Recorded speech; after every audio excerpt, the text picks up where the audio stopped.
Assalamualaikum warahmatullahi wabarakatuh. Berjumpa lagi dengan Teacher Mira dalam mata pelajaran Etika Profesi. Pada video kali ini kita akan membahas tentang profesi dalam industri jasa keuangan. Sebelumnya kita sudah membahas tentang pedoman, prosedur, dan aturan kerja. Pembahasan yang pertama yaitu pengertian atau perbedaan antara profesi dengan profesional. Seringkali kita anggap bahwasannya istilah profesi dengan profesional itu sama. Sebenarnya ada perbedaan antara profesi dan profesional. Nah, apakah yang dimaksud dengan profesi dan profesional tersebut? Profesi merupakan suatu pekerjaan yang berbasiskan pengetahuan yang luas dan memiliki keahlian tertentu, yang mana profesi ini menuntut tanggung jawab sosial dan tanggung jawab moral dalam melaksanakan tanggung jawabnya atau pekerjaannya. Jadi antara pekerjaan dengan profesi ini merupakan hal yang berbeda. Tidak semua pekerjaan itu disebut dengan profesi, tapi profesi ini dia berbasis atau berdasarkan kepada pengetahuan yang luas. Seseorang dikatakan memiliki profesi apabila dia menempuh jenjang pendidikan tertentu atau keahlian tertentu. Nah, teacher akan berikan contoh profesi ini. Ada profesi dokter, ada profesi guru, ada profesi akuntan, dan profesi lain-lainnya. Nah, kalau kalian merupakan staf administrasi, misalnya staf administrasi ini bukan dikategorikan sebagai profesi, namun hanya disebut sebagai pekerjaan. Karena siapapun dengan latar belakang apapun bisa menjadi staf administrasi atau bagian perkantoran. Jadi yang disebut dengan profesi itu harus punya pendidikan ahli atau pendidikan khusus atau menempuh jenjang pendidikan tertentu. Kemudian profesional. Kalau profesi itu merupakan pekerjaannya, kalau profesional itu adalah seseorang yang menekuni suatu profesi. Misalnya guru. Pekerjaan seorang guru itu kan profesi, sedangkan gurunya itu disebut dengan profesional. Tadi yang kedua yaitu karakteristik profesional. Jadi profesional atau orang yang memiliki profesi tertentu dia mempunyai karakteristik atau ciri-ciri. Yang pertama, memiliki keterampilan atau keahlian khusus. Yang kedua, mempunyai komitmen moral yang tinggi. Dan yang ketiga, memiliki izin khusus. Yang keempat, mengabdi pada kepentingan umum. Dan yang terakhir atau yang kelima yaitu menjadi anggota dari suatu profesi. Dicontohkan dokter di sini ya. Nah, dokter itu dia harus memiliki keterampilan atau keahlian di bidangnya, yaitu di bidang dokter. Kemudian dia punya izin khusus dalam menjalankan profesinya dan harus berkomitmen moral yang tinggi. Artinya dalam melakukan pekerjaan atau profesinya itu dia harus ada komitmen tingginya. Kemudian bergabung dalam organisasi dokter. Kalau di guru, kalau untuk profesi guru itu organisasi profesinya adalah Persatuan Guru Republik Indonesia atau PGRI. Kemudian kita bahas yang ketiga yaitu profesi-profesi apa saja sih yang ada di dalam industri jasa keuangan atau pekerjaan khusus apa yang bergerak di bidang industri jasa keuangan. Ada beberapa profesi yang bergerak di bidang industri jasa keuangan. Yang pertama yaitu akuntan. Yang kedua yaitu konsultan hukum. Yang ketiga ada penilai atau appraisal. Dan yang keempat ada notaris. Kita bahas satu persatu. Mulai dari akuntan. Nah, siapa sih yang disebut dengan akuntan?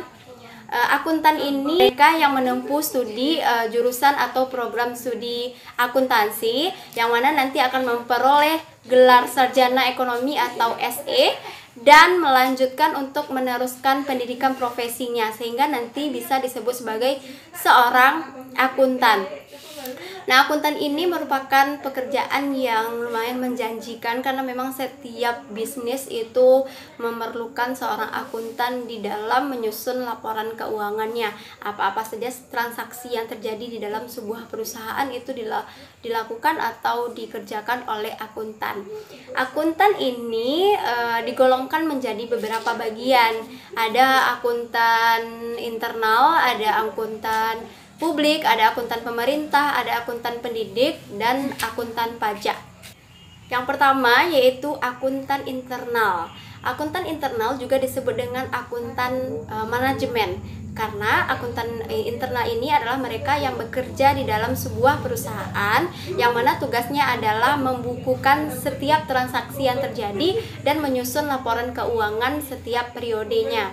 Jadi jika kalian nanti bekerja di sebuah perusahaan yang pekerjaannya itu menyusun laporan keuangan, berarti kalian disebut dengan akuntan internal atau akuntan manajemen. Sedangkan yang kedua, akuntan publik atau disebut juga dengan auditor, adalah mereka yang diberikan izin oleh Menteri Keuangan untuk memberikan jasa akuntansi kepada perusahaan-perusahaan, misalnya dalam melakukan pemeriksaan laporan keuangan. Jadi perusahaan itu kan mencetak laporan keuangan atau menyusun laporan keuangan. Nah, laporan keuangan ini harus diperiksa lagi oleh bagian lain. Ini disebut dengan auditor atau akuntan publik. Tidak hanya memeriksa laporan keuangan, akuntan publik itu juga bisa melakukan konsultasi perusahaan dalam hal pajak ataupun konsultasi akuntansi yang lainnya. Sedangkan yang ketiga yaitu akuntansi pemerintah. Akuntansi pemerintah mereka yang bekerja atau mereka yang menyusun laporan keuangan di bagian pemerintahan. Contohnya mereka yang bekerja di Badan Pemeriksa Keuangan, dan juga bisa mereka yang bekerja di KPK atau Kantor Pemberantasan Korupsi, namun di bagian keuangannya. Kemudian yang keempat ada akuntansi pendidik. Akuntansi pendidik adalah mereka yang melakukan pekerjaan di bidang pendidikan akuntansi. Mereka yang memberikan pendidikan akuntansi atau mereka yang melakukan penyelidikan di bidang akuntansi, serta mereka yang menyusun kurikulum akuntansi di berbagai tingkat satuan pendidikan. Contohnya dosen akuntansi di universitas, itu disebut dengan akuntan pendidik. Sedangkan yang terakhir yaitu akuntan pajak.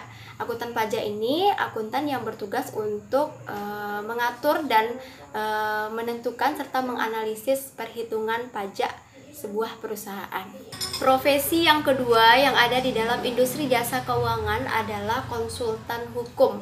Nah, konsultan hukum ini adalah seseorang yang berspesialisasi atau spesialisasi pekerjaannya itu adalah hukum korporasi, yang mana dalam menjalankan praktek profesinya itu didasarkan kepada surat izin usaha yang diterbitkan oleh pihak yang berwenang.